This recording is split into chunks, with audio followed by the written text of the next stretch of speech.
juste quelques mots pour vous dire aussi d'où je parle.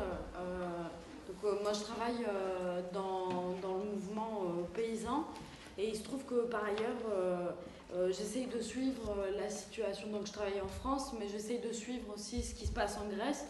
Et, l'idée aussi de cette intervention, c'est par rapport à ce qui se passe là-bas, qui est en lien évidemment à la crise énorme que traverse le pays et aux politiques de destruction qui ont lieu là-bas. Donc moi je vais essayer de vous parler de l'apport des luttes paysannes et des expériences alternatives dans le domaine agricole et alimentaire à la réflexion sur l'émancipation.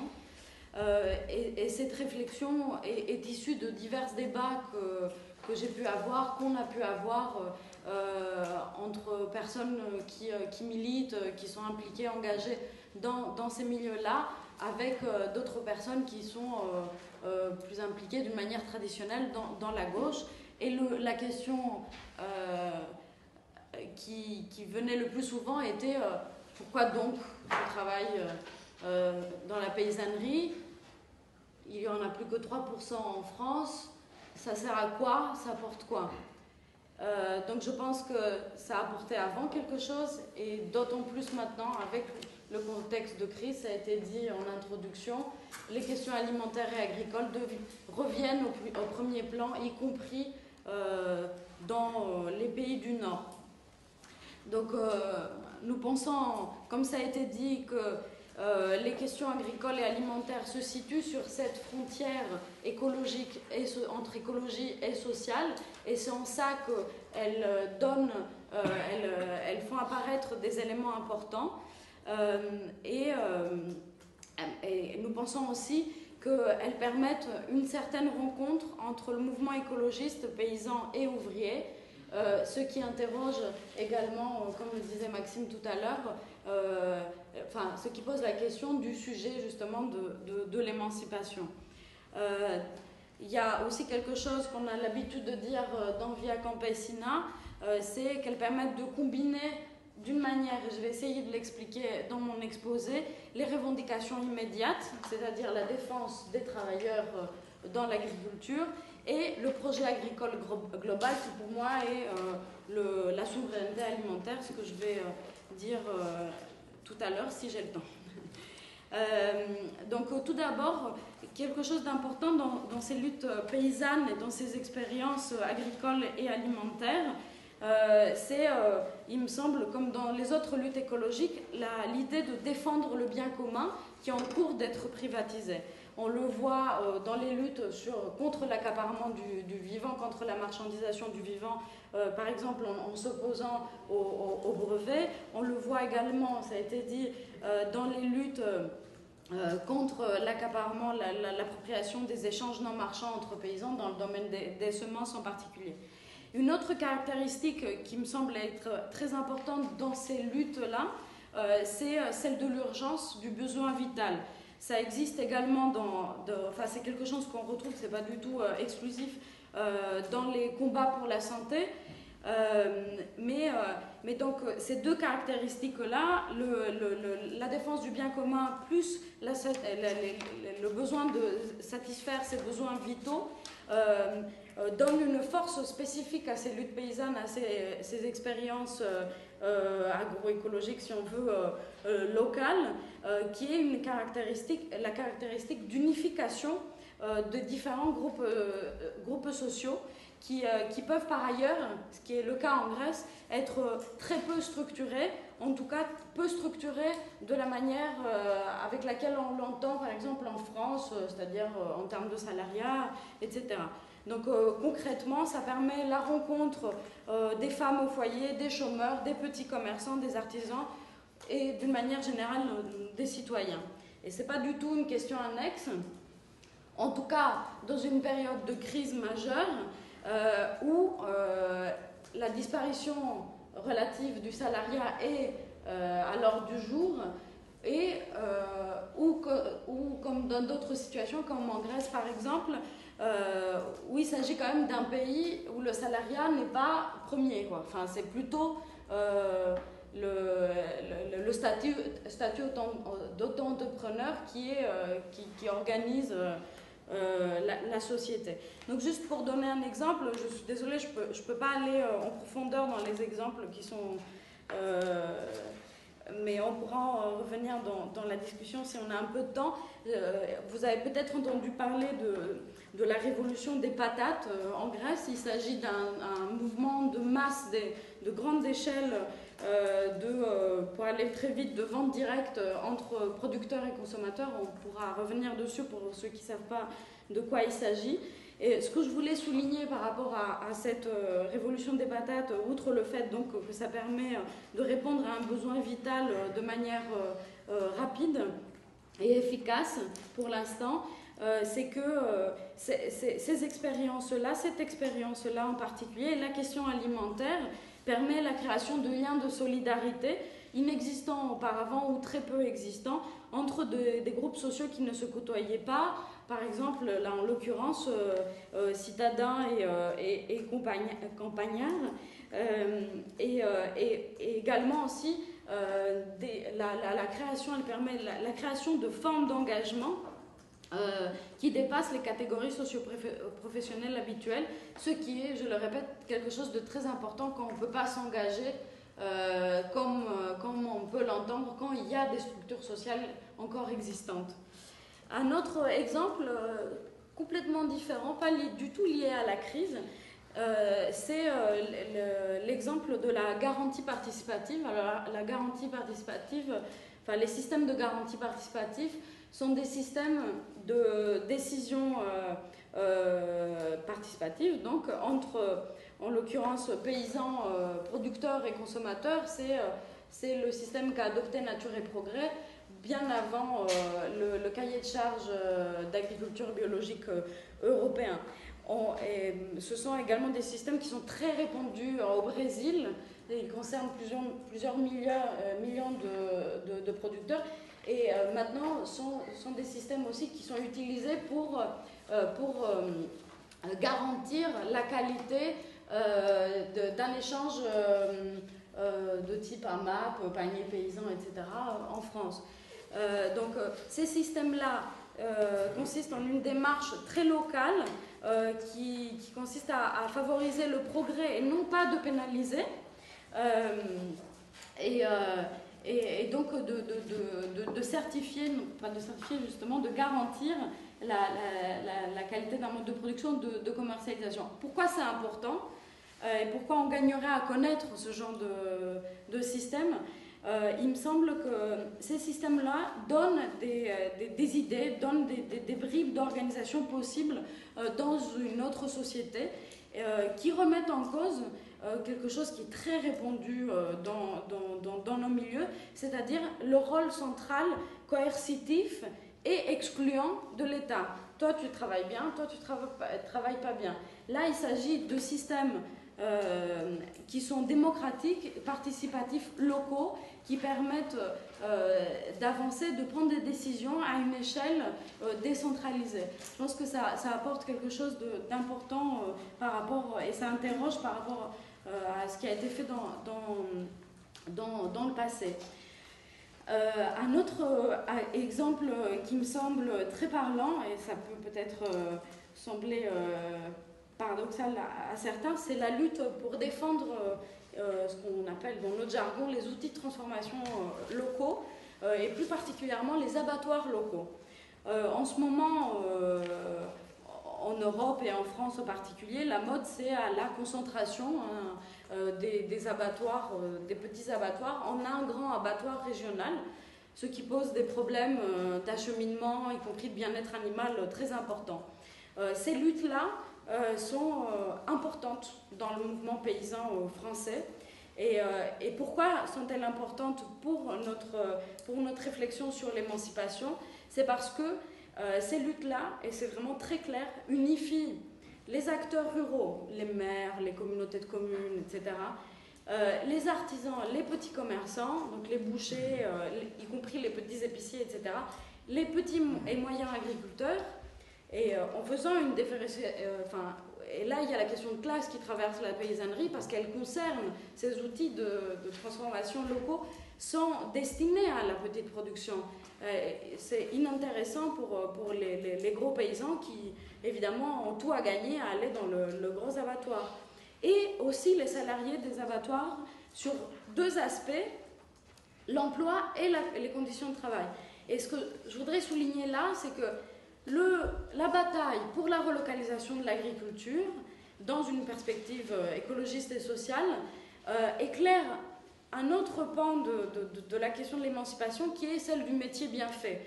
Ça permet, en même temps que de lutter pour un projet, enfin de lutter contre le productivisme, ça permet de s'opposer à un travail de plus en plus aliénant, c'est-à-dire un travail où on ne maîtrise pas la découpe, où on ne fait pas bien notre métier parce que ce n'est pas par carcasse, c'est par horaire. Bon.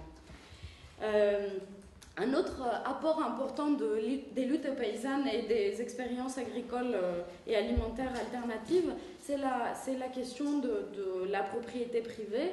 Donc ces luttes-là, non seulement elles ont contesté la légitimité des possessions des grands propriétaires terriens, ça c'est assez connu, il s'agit surtout des luttes en Amérique latine, mais pas que, mais aussi dans les pistes, dans les expériences qui ont eu lieu, et il y en a une qui est particulièrement connue sur le Larzac, le fonctionnement du groupement foncier agricole permet de concilier quelque chose qui est quand même, qui a été une contradiction extrêmement forte et pesante qui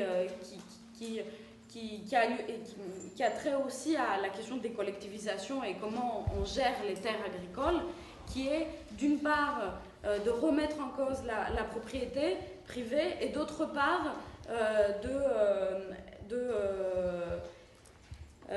de satisfaire le besoin qui est un besoin écologique et social du paysan de conserver un lien avec ses terres. Donc la structure de la petite ferme, voilà, qui a plein d'avantages sur le plan agroécologique et sur le plan du travail. Donc je vais aller très vite parce que j'ai plus le temps. Donc il y a toute une série d'expériences agricoles et alimentaires alternatives qui ont ceci d'important, c'est de prouver qu'on peut faire autrement que produire de manière industrielle en agriculture. Donc l'agriculture biologique, biodynamique, paysanne, agroécologie, permaculture, y compris certaines appellations d'origine protégée. C'est autant de techniques de production agricole qui permettent de respecter les possibilités naturelles d'un territoire ou de s'y adapter et de renforcer sa production. La caractéristique importante, il me semble, c'est vraiment cette preuve qu'on peut faire autrement en dehors de l'agriculture industrielle, et y compris la préservation des savoirs et savoir-faire qui, s'il n'y avait pas ces gens-là qui avaient fait ça depuis tant d'années, on n'aurait plus de savoir, on n'aurait plus de savoir-faire pour ceux qui en restent. Après, il y a la question de la commercialisation, AMAP, panier paysan, coopérative alimentaire, commerce équitable, une certaine forme de commerce équitable, on peut revenir dessus. Ce sont autant de pistes d'organisation des échanges alimentaires hors du marché. Et c'est pas non plus une question, c'est pas du tout une question annexe, parce qu'on n'a pas réellement de politique agricole alternative en ce moment. Et ces questions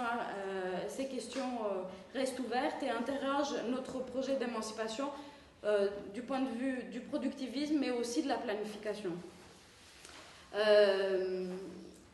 Donc, je vais aller très vite. Une autre question importante, c'est un apport important du mouvement paysan et l'aspect internationaliste. Via Campesina compte 200 millions d'adhérents dans le monde. C'est très étonnant, hein, parce qu'il y a beaucoup de monde qui n'y croit pas, hein, quand on le dit. Hein, parce que c'est vrai qu'il y a un paradoxe. entre cette idée du paysan avec un engagement local, extrêmement local, et d'autre part, cette internationale qui a été actrice dans le mouvement altermondialiste également. Une des pistes, je pense, de compréhension de ça, c'est que très rapidement,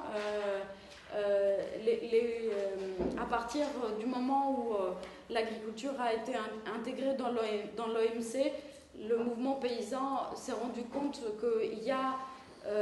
qu'il était obligé d'agir au niveau international, que c'était absolument impossible de s'en passer. Un autre aspect important, c'est la place des femmes dans le mouvement paysan, qui sont souvent celles qui restent derrière et qui s'occupent de la production alimentaire et qui, par ce biais, évidemment, préservent un certain nombre de savoir-faire. Elles sont souvent les gardiennes de ces savoir-faire non marchands, comme les semences, très souvent, et assurent de ce fait aussi la survie de la famille et du village. Il ne s'agit pas du tout d'un rôle attribué a priori, mais plus d'un rôle qu'elles prennent dans la réalité. Donc souvent les alternatives qu'on retrouve dans les pays du Sud reposent sur ces paysannes. Un dernier point, c'est la question du territoire. Je vais pas développer du tout, mais les questions agricoles et alimentaires posent directement la question de quel aménagement du territoire nous voulons pour s'émanciper. La fracture ville-campagne, urbain-rural, les jardins urbains sont des intrusions de la campagne dans la ville. Tout ça, ça questionne y compris la construction de l'espace capitaliste. Et c'est quelque chose d'important qu'on n'a pas l'habitude de traiter, qu'il faut mettre en avant. Juste pour conclure, donc, il me semble on ne peut pas réfléchir sur un projet d'émancipation sans parler de souveraineté alimentaire, car celle-ci elle se décline à plusieurs niveaux, et c'est en cela que c'est un projet global. Car pour aller vers la souveraineté alimentaire, il est nécessaire aujourd'hui de changer de politique agricole internationale, de changer de politique d'aménagement du territoire, quelle ville, quel temps de travail, quel transport, où doivent être les terres agricoles, comment retrouver une diversification de la production, et y compris un changement dans les politiques de protection de la nature, de changer le travail pour aller vers une mixité des tâches. Je finirai la conclusion en disant que cette souveraineté alimentaire n'est pas une vue de l'esprit, c'est pas juste pour se faire plaisir, c'est pas pour dire qu'il faudrait intégrer un aspect alimentaire à notre réflexion. Cette souveraineté alimentaire est une urgence dans ce temps de crise. Elle frappe à notre porte. En Grèce maintenant, le changement de pratique a lieu. On est en train de passer dans la paysannerie vers des systèmes économes et autonomes. Évidemment, cette transition n'a pas lieu du tout par le biais d'un engagement écologiste, etc. Mais c'est vraiment une question de survie parce qu'on ne peut plus produire comme on produisait avant dans ces systèmes extrêmement dépensiers. Et également, le changement de politique agricole et agraire est plus urgent que jamais. Et juste un dernier point, et je suis désolée, je pense qu'il y a un aspect important dans ces luttes, c'est que dans un monde de plus en plus désenchanté, ces luttes-là acquièrent une symbolique importante, car non seulement elles permettent aux citoyens, au peuple, de s'engager différemment, de retrouver des gens avec lesquels ils ne côtoyaient pas auparavant, mais permettent aussi de donner un sens nouveau, de réenchanter ce monde, parce que On ne peut pas se battre uniquement sur... parce que les gens sont fatigués de se battre uniquement sur des aspects quantitatifs, mais ont besoin de se battre pour vivre mieux, pour un monde meilleur, et ces luttes-là le permettent dans une certaine mesure. Merci beaucoup. Merci au panel, aux différentes personnes qui ont ramené plein d'informations. Il nous reste malheureusement, comme souvent dans ce genre de cas, peu de temps pour le débat. Donc,